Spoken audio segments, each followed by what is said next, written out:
Movie की शुरुआत में हम लो केवन नाम के एक लड़के को देखते हैं जो कि कपड़े को पानी से गीला करके रोते हुए किसी का खून साफ कर रहा होता है। इसी के साथ ये सीन होता है कट। अगले सीन में हम केवन को प्लेन में देखते हैं। असल में केवन एक नॉर्थ कोरियन है जो कि अभी तक चाइना में रह रहा था और अब वो एक ब्रोकर की मदद से बेल्जियम जा रहा होता है। ब्रोकर केवन और उसके साथ आए सभी लोगों से कहता है एयरपोर्ट पर अगर आप लोगों से कोई ज्यादा सवाल करे तो उससे बस इंग्लिश में बोल देना कि तुम्हें फ्रेंच भाषा नहीं आती, बस इतना ही। अब एयरपोर्ट पर केवन डर रहा होता है लेकिन उससे कुछ भी नहीं पूछा जाता। जो ब्रोकर केवन को यहाँ पर लेकर आया था, केवन उससे एक पता पूछता है और वो ब्रोकर केवन को कुछ पैसे के बदले उसकी मंजिल पे आराम से छोड़ देता है। यहाँ हम देख पाते हैं कि केवन के पास जो पैसे थे उसमें खून लगा हुआ था जिन्हें वो बहुत ही संभाल कर एक पर्स में रखा हुआ था। दरअसल केवन को बेल्जियम में काम करने के लिए एक रिफ्यूजी आईडी बनानी होगी, तभी वो यहाँ पर रिफ्यूजीज को मिलने वाले फायदों को ले सकता है और फिर यहाँ पर कुछ भी काम कर सकता है। अब केवन को यहाँ की भाषा नहीं आती थी, इसीलिए केवन को एक ट्रांसलेटर दी जाती है जिसके जरिए केवन अपनी बात कहेगा। केवन को ये आईडी एक इंटरव्यू के बाद मिलने वाली थी। पूछने पर केवन बताता है मैं नॉर्थ कोरियन हूँ और फिर हम वहाँ से किसी तरह निकलकर चाइना आ गए।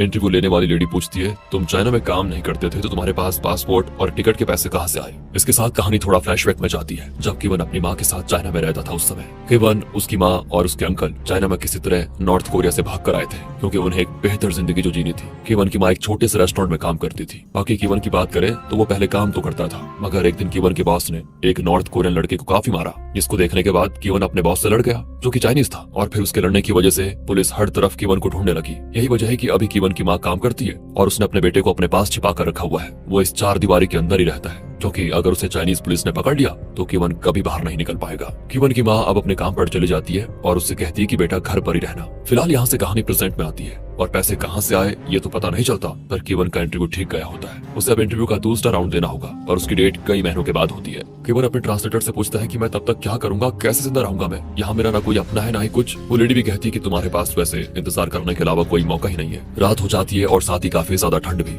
इसलिए केवन एक हॉस्टल में रात बिताने के लिए जाता है जहाँ कुछ देर के बाद केवन के बेड में एक लड़का और एक लड़की इंटीमेट हो रहे होते हैं। अब ना चाहते हुए भी उसे अपना सामान वहाँ से निकालना पड़ता है तो वो लड़का उसको बाहर ही कर देता है। अब केवन की समझ नहीं आता कि कहाँ जाऊँ, क्या करूँ। तब वो एक पब्लिक टॉयलेट में रात बिताने का फैसला करता है और बेचारा वहीं सो जाता है। अब जो केवन के पास पैसे थे उसमें खून लगा हुआ था और साथ ही केवन न जाने उन्हें खर्च क्यों नहीं करना चाहता था, पता नहीं क्या वजह थी। उसके बाद केवन डस्टबिन से बचा कुचा खाना और पानी निकाल कर पीने लग जाता है, लेकिन इस खाने से उसकी तबीयत और खराब हो जाती है। साथ ही अब वो रोज उसी पब्लिक टॉयलेट में सो रहा होता है। केवन देखता है कि एक बूढ़ा आदमी डस्टबिन से कांच की बोतल्स निकालकर उन्हें दुकानों पर बेच देता है जिससे उसे कुछ पैसे मिलते हैं। ऐसे ही इन बोतल्स को केवन इकट्ठा करके बेचने लग जाता है और इससे जो पैसे मिलते हैं उनसे वो खाने पीने के लिए अपनी चीजें लेता है, लेकिन अभी भी वो उन खून लगे पैसों को खर्च नहीं करता, पता नहीं क्या वजह है। एक रात केवन देखता है कि उस पब्लिक टॉयलेट को बंद कर दिया गया है और फिर से वो अपनी रात सड़कों पर बिताने के लिए मजबूर हो जाता है। ठंड बहुत ज्यादा थी तो वो एक जगह जलती हुई आग देखकर उसके पास जाकर खुद को गर्म करने लग जाता है। यहाँ कुछ टीनेजर लड़के बड़े नशे में होते हैं। वो केवन को बिना मतलब काफी मारते हैं, उसका बेचारे का जूता गंदे पानी में फेंक देते हैं। फिर उन लोगों के जाने के बाद केवन जूते को लेने जाता है, लेकिन इस चक्कर में वो गंदे पानी में गिर जाता है और अपने बाकी के कपड़ों को भी गंदा और गीला कर लेता है। अब अपने कपड़ों को साफ करवाने के लिए केवन एक लॉन्ड्री में जाता है, मगर वहाँ भी अपने पैसों को वो खर्च नहीं करना चाहता था, उन्हीं पैसों को जिन पर खून लगा हुआ था। उसके वॉलेट में हम केवन की माँ और उसकी फोटो को देखते हैं, यानी कि ये वॉलेट केवन के लिए उसकी माँ की आखिरी निशानी थी। यहाँ केवन कुछ सोचने लगता है और कहानी वापस पीछे के समय में जाती है जहाँ पुलिस को देखते हैं जो आखिरकार केवन को ढूंढते हुए उसकी माँ तक पहुंच गई होती है, मगर वो भी कहती है कि नहीं नहीं मैं इस लड़के को नहीं जानती। पर तभी वहाँ पर केवन आ जाता है अपनी माँ को घर ले जाने के लिए क्योंकि उसने आने में देर कर दी थी।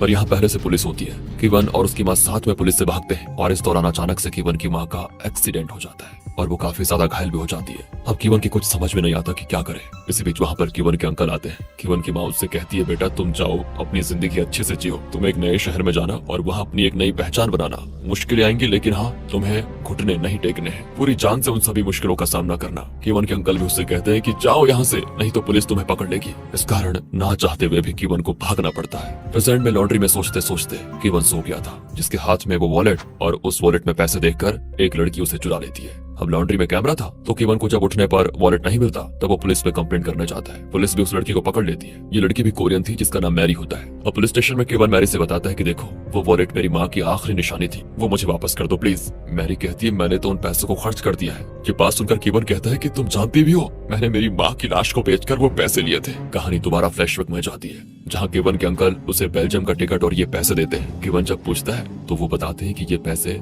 तुम्हारी माँ की बॉडी को बेचकर एक हॉस्पिटल ले दिए हैं। तुम्हारी माँ ने ही मरने से पहले ये कहा था वो चाहती थी कि तुम जिंदा रहो, एक अच्छी जिंदगी जियो। ये सुनकर तो केवन को सदमा सा लगता है और वो अपने हाथ की नस काट कर खुद को खत्म करने की कोशिश करता है, पर उसके अंकल उसे रोक लेते हैं। केवन इस बात से काफी दुखी हो जाता है। वो उस रोड पर आ जाता है जहाँ पर उसकी माँ का एक्सीडेंट हुआ था और वहाँ गिरे खून को रोते हुए साफ करने लग जाता है। यहीं पर उन पैसों में ये खून लगा था और यही वजह थी कि केवन उन पैसों को खर्च नहीं कर पा रहा था, क्योंकि ये उसे अपनी माँ की आखिरी निशानी लगती है। प्रेजेंट में मैरी को केवन की कहानी सुनकर थोड़ा अफसोस होता है और वो केवन से कहती है, मैं तुम्हें तुम्हारा वॉलेट जरूर दिलवाऊंगी, लेकिन हाँ, उसके लिए तुम्हें पुलिस वालों से कहना होगा कि उस वॉलेट में सिर्फ $30 थे। उससे अगर तुमने ज्यादा बताया तो पुलिस मुझे अंदर कर देगी और तुम्हें अपनी माँ का वॉलेट कभी नहीं मिलेगा। केवन यहाँ ऐसा ही करता है। पुलिस मैरी को छोड़ देती है। केवन मैरी से कहता है, देखो अब मुझे मेरा वॉलेट वापस दिलवा दो प्लीज।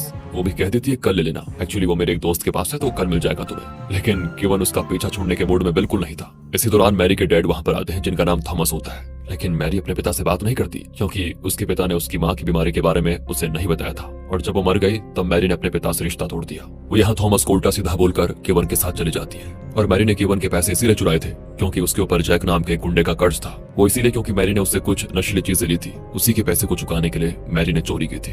अब मैरी केवन को बाहर ही रोककर जैक के पास वो वॉलेट लेने जाती है, जहाँ जैक मैरी को तो मारता है और कहता है कि तुम मेरे लिए शूटिंग कंपटीशन में हिस्सा लो, तब मैं तुम्हें ये वॉलेट इसके पैसों के साथ लौटा दूंगा। दरअसल मैरी शूटिंग यानी कि निशानेबाजी में माहिर थी। उसने इसकी ट्रेनिंग भी ले रखी थी, इसीलिए जैक उसके जरिए गैम्बलिंग करके पैसा कमाना चाहता था और इसीलिए वो मैरी को इस कंपटीशन में पार्टिसिपेट करने के लिए कह रहा था। मैरी ये करना तो नहीं चाहती थी, लेकिन केवन के वॉलेट को वापस पाने के लिए उसे ये करना पड़ता है। बाहर आकर वो केवन से बताती है कि एक काम करो, तुम्हें मैं 1 हफ्ते के बाद ही वॉलेट दूंगी, तब तक तुम अपना कुछ काम कर लो। ये सुनकर केवन खुद अंदर जाकर जैक से अपने वॉलेट को मांगता है, पर यहाँ वो खुद ही पिट जाता है। अब इससे पहले जैक उसकी जान लेता, मैरी केवन को लेकर चली जाती है। फिर वो उसे रूम में ले जाकर उसकी मरहम पट्टी करती है। बातों ही बातों में मैरी को पता चलता है कि केवन खाली बोटल्स बेचकर एक टाइम का खाना खाता है। तब वो उसे एक एड्रेस लिख कर देती है और कहती है कि यहाँ जाकर मेरे पापा का नाम लेना, वो तुम्हें कोई ना कोई काम जरूर दे देंगे। साथ ही वो केवन को पहनने के लिए दूसरे कपड़े भी देती है। केवन जाने से पहले मैरी से कहता है, याद है तुमने जो वादा किया है उससे मुकरना मत प्लीज।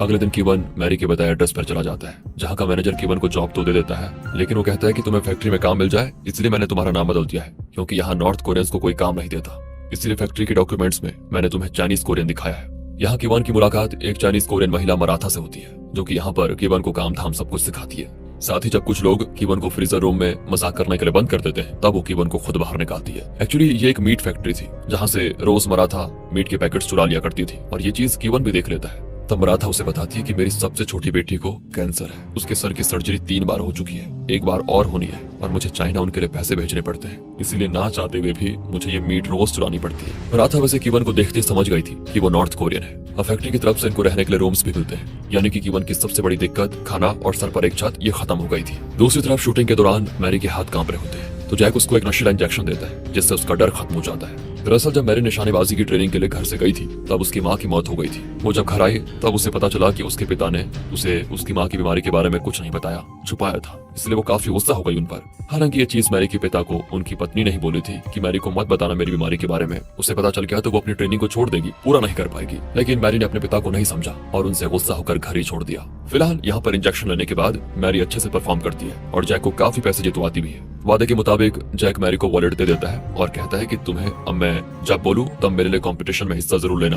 मैरी उससे बिना कुछ बोले चली जाती है। वो वॉलेट में केवन और उसकी माँ के साथ तस्वीर देखकर बहुत इमोशनल हो जाती है। फिर वो केवन को जाकर उसका ये वॉलेट देती है। बदले में केवन मैरी को अपने रूम में लेकर जाता है, उसे अपने हाथों से खाना खिलाता है। मैरी ने बहुत दिनों के बाद ऐसा घर का कुछ कोरियन फूड खाया था और इस तरह केवन और मैरी एक दूसरे को धीरे धीरे पसंद करने लग जाते हैं। इस तरह कुछ महीने का समय बीतता है। केवन का दूसरा इंटरव्यू का समय आता है, जहाँ उसे बताया जाता है कि जो उसने अपनी माँ की लाश एक हॉस्पिटल को बेचने वाली बात कही, वो हॉस्पिटल ऐसी किसी भी बात को मानने से इनकार कर रहा है। हॉस्पिटल कह रहा है कि हम लाशों को खरीदने और बेचने का काम नहीं करते। तो केवन को अब कोई और सबूत पेश करने पड़ेंगे जिससे साबित हो जाए कि वो कोरियन चाइनीज नहीं बल्कि नॉर्थ कोरियन है, और अगर वो साबित नहीं कर पाया तो उसे वापस चाइना भेज दिया जाएगा। अब इस बात को लेकर केवन टेंशन में आ जाता है। वो इस बारे में बताते हुए मार्था से पूछता है, आपको कैसे पता लगा कि मैं नॉर्थ कोरियन हूँ? मार्था कहती है कि तुम्हारी चाल ढाल, बोलने का अंदाज, सब कुछ नॉर्थ कोरियन है। केवन पूछता है, क्या आप मेरे लिए गवाही देंगी कि मैं नॉर्थ कोरियन हूँ? मार्था इसके लिए मान जाती है, पर वो इसके बदले केवन से मछली लाने को कहती है, क्योंकि वो मीट खाकर बोर हो चुकी थी। इसलिए केवन काम से आने के बाद मछली लेकर आता है, मगर रास्ते में गलती से एक आदमी से टकरा जाता है और इसी बीच उस आदमी की शराब नीचे गिर जाती है। इस बात पर वो लोग केवन को मारने लग जाते हैं और इसी हाथापाई में एक आदमी को जमीन पर पड़े कांच से चोट भी लग जाती है और इस तरह केवन को पुलिस अरेस्ट कर लेती है, जिस बारे में जैसे मैरी को पता चलता है तो वो अपने पिता की मदद से उसे बाहर निकालती है। मैरी भी केवन को घर जाने के लिए बोलकर वहाँ से चली जाती है।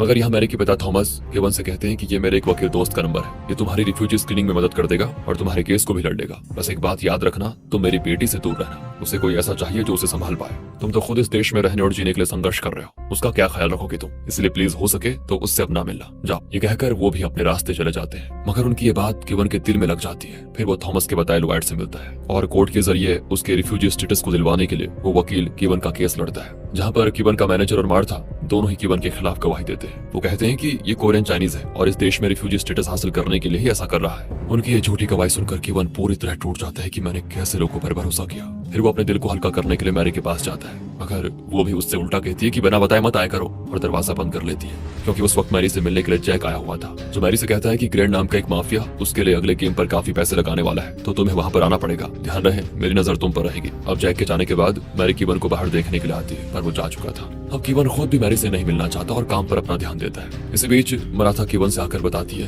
कि उस दिन मुझे मैनेजर ने ही झूठी गवाही देने के लिए कहा था, क्योंकि अगर मैं सच बोलती तो वो फंस जाता। मैनेजर ने मुझसे वादा किया था कि वो मेरा वीजा बढ़वा देगा, मुझे अपनी बेटी के इलाज के लिए पैसे चाहिए थे, इसलिए मैंने उसका साथ दिया, लेकिन अब उसने भी मुझे धोखा दे दिया है। अब मुझे चाइना डिपोर्ट किया जा रहा है, हो सके तो मुझे माफ करना। यहाँ केवन उनसे कुछ नहीं कहता और मराठा को चाइना डिपोर्ट कर दिया जाता है। वहीं दूसरी ओर मैरी जैकी के लिए शूटिंग कंपटीशन में जाती है, जिसमें जैक के काफी पैसे मैरी पर लगे होते हैं, लेकिन मैरी जानबूझकर हार जाती है और जैक के सारे पैसे डूब जाते हैं। यहाँ जैक मैरी को रोकने की कोशिश करता है, लेकिन मैरी उससे कहती है कि तुम्हें लगता है मैं तुम्हारे बिना कुछ नहीं कर सकती, पर ऐसा नहीं है, बाकी रही बात तुम्हारा जो कर्ज है मेरे ऊपर, उसे मैं चुका दूंगी। इतना कहकर वो चली जाती है। इसी बीच केवन को पता चलता है कि मैरी की माँ का मेमोरियल है, इसलिए वो वहाँ थॉमस की मदद करने पहुंच जाता है, क्योंकि अब तक सही मायनों में थॉमस ने उसकी हेल्प की थी। पर तभी मेमोरियल में मैरी नशे की हालत में आ जाती है और काफी हंगामा करने के साथ खुद के हाथ की नस चाकू से काटने वाली होती है। तभी केवन उससे वो चाकू छीन लेता है और मैरी वहां से रोते हुए चली जाती है। केवन समझ चुका था मैरी अकेली है, इसीलिए वो उससे मिलने जाता है, जहां वो देखता है कि मैरी काफी ज्यादा नशा किया हुआ है। वो मैरी को ऐसा करने से रोकता भी है, तो उल्टा मैरी उसे कह देती है कि मेरा जो मन करेगा मैं वो करूंगी, तुम कौन होते हो मुझे रोकने वाले। केवन ये सुनकर उल्टा खुद भी ढेर सारा नशा पाउडर खा जाता है, जिस कारण उसकी जान को खतरा हो जाता है। अब ये देखकर मैरी लड़खड़ाते हुए उसे जल्दी से एंटीडोट देती है, तब केवन की जान बचती है। जब केवन को होश में आता है तो वो मैरी से कहता है कि तुम जब भी नशा करोगे तो मैं तुम्हें रोकूंगा, जब भी तुम अंधेरे से गिरती रहोगी तो मैं तुम्हें उस अंधेरे से खींच कर बाहर निकालूंगा, मैं तुम्हारा हमेशा साथ दूंगा। यहाँ मैरी और केवन के बीच की लव स्टोरी शुरू हो जाती है और दोनों साथ रहने लग जाते हैं। एक दिन मैरी केवन से कहती है, हम दोनों एक ही जैसे हैं ना, क्या हम जैसे लोगों को खुश रहने का हक नहीं? केवन जवाब देता है कि हाँ हक है हमें, बिल्कुल है। ये जो नई शुरुआत हमने की है ना, ये हमारे लिए बहुत बेहतर होगी, हमारी जिंदगी में अब सिर्फ खुशियां होंगी। कुछ दिन के बाद केवन को मराठा का लेटर मिलता है। उसने चाइना से केवन के लिए एक चाइनीज लोकल न्यूज़पेपर की कटिंग भेजी होती है, जिसमें खबर छपी थी कि कल रात एक नॉर्थ कोरियन महिला की एक्सीडेंट में मौत हो गई, और ये खबर केवन की माँ की थी। इस न्यूज़पेपर की खबर के जरिए ये साबित हो सकता था कि केवन नॉर्थ कोरियन है। मराठा को केवन मन ही मन माफ कर देता है। फिर केवन मैरी के साथ कोर्ट जाता है। इस बीच मैरी को जैक का कॉल भी आता है, जो उससे कहता है अभी अगर तुम मेरे पास नहीं आती हो तो मैं केवन को मार डालूंगा, समझी। फिर केवन की जान बचाने के लिए मैरी चली जाती है। उसने केवन से ये बोला था कि घर में एक पाइप लीक हो रहा है, मैं प्लम्बर को बुक किया है तो वो घर आ गया है, उसी को देखने जा रही हूँ। पर वो जैक के पास पहुंचती है, जहाँ ग्रैड भी बैठा होता है। ग्रैड यहाँ जैक से कहता है कि ये लड़की आज से तुम्हारे लिए नहीं बल्कि मेरे लिए काम करेगी, और ये बात जैक को पसंद नहीं आती और वो ग्रैड को मार डालता है। इसी बीच वहाँ पर गोलीबारी होती है, जिसमें जैक भी घायल हो जाता है। जैक मैरी से कहता है तुम चिंता मत करो, हम दोनों यहाँ से सीधा एम्स्टर्डम चले जाएंगे, वहाँ मेरे एक दोस्त के गेमिंग सेंटर पर तुम्हारे इस हुनर के जरिए ढेर सारा पैसा कमाएंगे। लेकिन मैरी नहीं जाना चाहती, वो तो केवन के साथ रहना चाहती है। और यहाँ केवन को कुछ ठीक नहीं लग रहा होता है। वो याद करता है तो उसे याद आता है कि मैरी एक गाड़ी में गई थी। अब उसे समझ में आ जाता है कि मैरी खतरे में है, इसलिए इमरजेंसी का बहाना करके वो बीच कोर्ट में ही उठकर मैरी के पास जाता है। जब वो जैक के अड्डे पर पहुंचता है तो जैक उसे मारने लग जाता है। बदले में केवन भी उससे लड़ता है, लेकिन जैक उस पर भारी पड़ रहा होता है। वो केवन को चाकू से मारने वाला होता है कि पीछे से मैरी उसके हाथ पर शूट कर देती है। फिर केवन मैरी को लेकर भागता है। अब यहाँ ग्रैड के लोग आ चुके होते हैं। ग्रैड अभी भी जिंदा है, बस थोड़ा घायल हो गया था। उसके लोग सबसे पहले तो जैक को मारते हैं और अब वो मैरी को ढूंढने लग जाते हैं। केवन मैरी को एक जगह ले जाकर कहता है कि अब तुम्हें बेल्जियम से हमेशा के लिए जाना होगा, क्योंकि वो लोग तुम्हें ही ढूंढ रहे हैं और मैं तुम्हारे पापा से इस बारे में बात करता हूँ, देखो फिर क्या होता है। मगर मैरी तो केवन के साथ रहना चाहती थी। केवन भी कह देता है कि देखो मुझे रिफ्यूजी स्टेटस नहीं मिला है, ना तो मैं यहाँ रह सकता हूँ और ना ही मुझे ये देश छोड़ने का हक है। जानती हो तुम्हारे पापा ने मुझे तुमसे दूर रहने के लिए कहा था, क्योंकि मैं तुम्हारा ख्याल नहीं रख सकता, इसीलिए उस वक्त मैंने फैसला किया कि खुद को इस लायक बनाऊंगा ताकि मैं तुम्हारा ध्यान रख पाऊँ, तुम्हें संभाल पाऊँ, तुम्हारे काबिल बन पाऊँ। कुछ देर के बाद मैरी के पिता थॉमस आ जाते हैं। उन्होंने मैरी के देश छोड़ने का सारा इंतजाम कर दिया होता है। अब थॉमस अपनी बेटी को समझाता है कि बेटी मैंने तुम्हारे लिए किया है जो किया है, और तुम्हारी माँ वाली बात मैंने उनके कहने पर ही छुपाई थी। मैरी अपने पिता को माफ कर देती है। एयरपोर्ट जाते वक्त मैरी कहती है कि मैंने सब कुछ बर्बाद कर दिया, काश हम सब साथ जा पाते, मैं तुम्हारे साथ घूमना चाहती हूँ। ये बात वो केवन को बोल रही होती है। दोस्तों केवन उसे कहता है कि हम जरूर घूमेंगे यार साथ में, बल्कि एक जगह नहीं पूरी दुनिया। पर अभी तुम्हें जाना होगा, क्योंकि मेरे लिए तुम्हारी खुशी और तुम्हारा जाना सबसे ज्यादा जरूरी है। और यहाँ मैरी केवन से अपने प्यार का इजहार करती है और कहती है, अच्छा हुआ उस रात मैंने तुम्हारा वॉलेट चोरी किया, नहीं तो हम कभी नहीं मिलते। इसके बाद वो चली जाती है। कहानी अब 1 साल आगे आ जाती है और हमें पता चलता है कि उस दौरान केवन ने एक रेस्टोरेंट में काम किया और अपनी एक पहचान बनाई। उसे अब रिफ्यूजी स्टेटस भी मिल गया है। एक दिन रोड क्रॉस करने के दौरान केवन अपनी माँ को इमेजिन करता है, जो उससे कहती है, बेटा मुझे पता था कि तुम मुश्किलों के सामने हार नहीं मानोगे, कभी नहीं हार मानोगे। मैं तुमसे बहुत खुश हूँ आज। यहाँ वो अपनी माँ का हाथ पकड़कर उन्हें साथ लेकर चलने की कोशिश करता है, लेकिन वो मना कर देती है। और इससे हम समझ पाते हैं कि केवन को अपने पास्ट को भूलकर अपने नए भविष्य की तरफ आगे बढ़ना होगा। केवन 1 वे टिकट करके बेल्जियम से बाहर जा रहा होता है, एक नई जिंदगी की तलाश में भटकने के लिए। वो रिफ्यूजी स्टेटस इसलिए नहीं चाहता था कि वो इस देश में रह सके, बल्कि इसलिए चाहता था ताकि जब भी उसका मन चाहे वो इस देश को छोड़कर जा सके। केवन को किसी देश में नहीं रहना था, उसे बस एक घर चाहिए था जहां वो, उसका प्यार मैरी साथ में हमेशा खुश रह पाए। यही उसकी इच्छा थी। मूवी के लास्ट सीन में केवन मैरी के पास पहुंच जाता है। इस 1 साल के दौरान मैरी के प्यार में कोई कमी नहीं आई थी। वो केवन को देखकर काफी खुश होती है और दौड़कर उसे गले लगा लेती है। इसी हैप्पी एंडिंग के साथ दोस्तों ये मूवी यहाँ पर खत्म हो जाती है। अगर